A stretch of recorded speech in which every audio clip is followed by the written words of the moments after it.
नमस्कार दोस्तों, कैसे हैं आप? होप सभी अच्छे होंगे। अपना Madhya Pradesh admission information YouTube channel पर आपका फिर से स्वागत है। आज के इस वीडियो में आपको टीएफडब्ल्यू स्कीम के बारे में बताने वाला हूं। टीएफडब्ल्यू स्कीम है क्या, इसका क्या बेनिफिट है, इसके थ्रू आप कौन कौन से कोर्सेज में एडमिशन ले सकते हैं और कहाँ एडमिशन ले सकते हैं।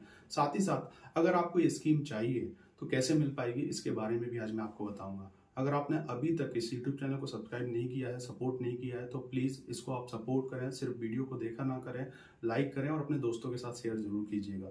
मेरा नाम प्रोफेसर अतुल धाकड़ है। मैं खुद मध्य प्रदेश के इंदौर शहर में प्रोफेसर हूँ। 12 साल से टीचिंग में हूँ। मैंने भी बीटेक कर रखा है, एमटेक ऑनर्स के साथ है। तो इस ट्रस्ट के साथ आप मेरे साथ जुड़ सकते हैं। 9179176554 ये मेरा पर्सनल कॉन्टैक्ट नंबर है। अगर आपकी कुछ भी क्वेरी है एजुकेशन से जुड़ी हुई, करियर काउंसलिंग से जुड़ी हुई, या अगर हम बात करें जो काउंसलिंग होती है बेसिकली मध्य प्रदेश के अंदर एमपीडीटी की, उससे जुड़ी हुई कोई भी इन्फॉर्मेशन आप जानना चाह रहे हैं तो आप मुझे व्हाट्सएप पर मैसेज कर सकते हैं या कॉल भी कर सकते हैं। तो टीएफडब्ल्यू स्कीम, जिसका पूरा नाम ट्यूशन फीस वेवर स्कीम है, जिसे हिंदी में हम शिक्षण शुल्क स्कीम भी बोलते हैं।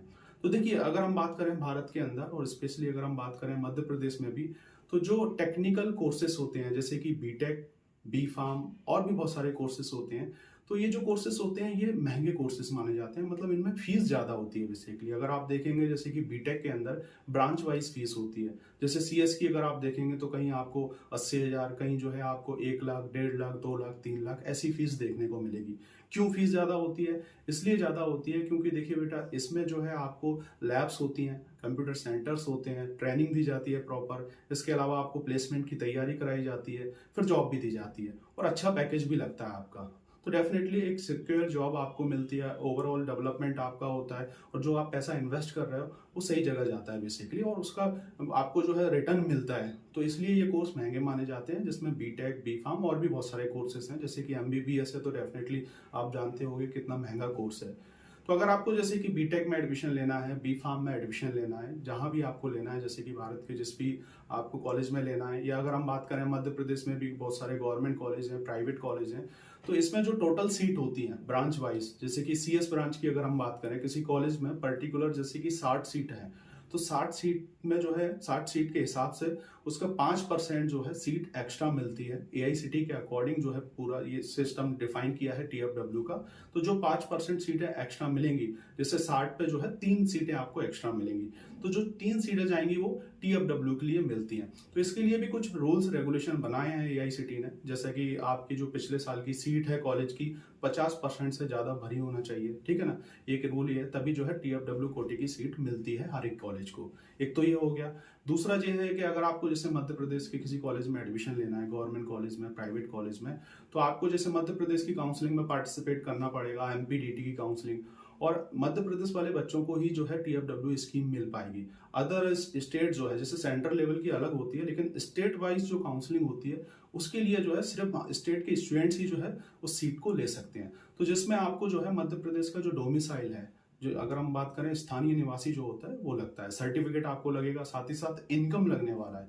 आय जो है, आय का सर्टिफिकेट आपको लगने वाला है। इनकम जो है, जैसे कि आपकी फादर की 8 लाख तक होना चाहिए, 8 लाख से कम ही होना चाहिए या 8 लाख तक होना चाहिए। 8 लाख से ज्यादा है तो फिर जो है आपको टीएफडब्ल्यू स्कीम की जो भी बेनिफिट है वो नहीं मिल पाएगा। इस चीज का आपको ध्यान रखना है। तो आपको एक तो मूल निवासी लगने वाला है आपको, जैसे कि अगर हम बात करें जैसे एमपी डोमिसाइल, दूसरा इनकम लगने वाला है जो कि 8 लाख तक होना चाहिए।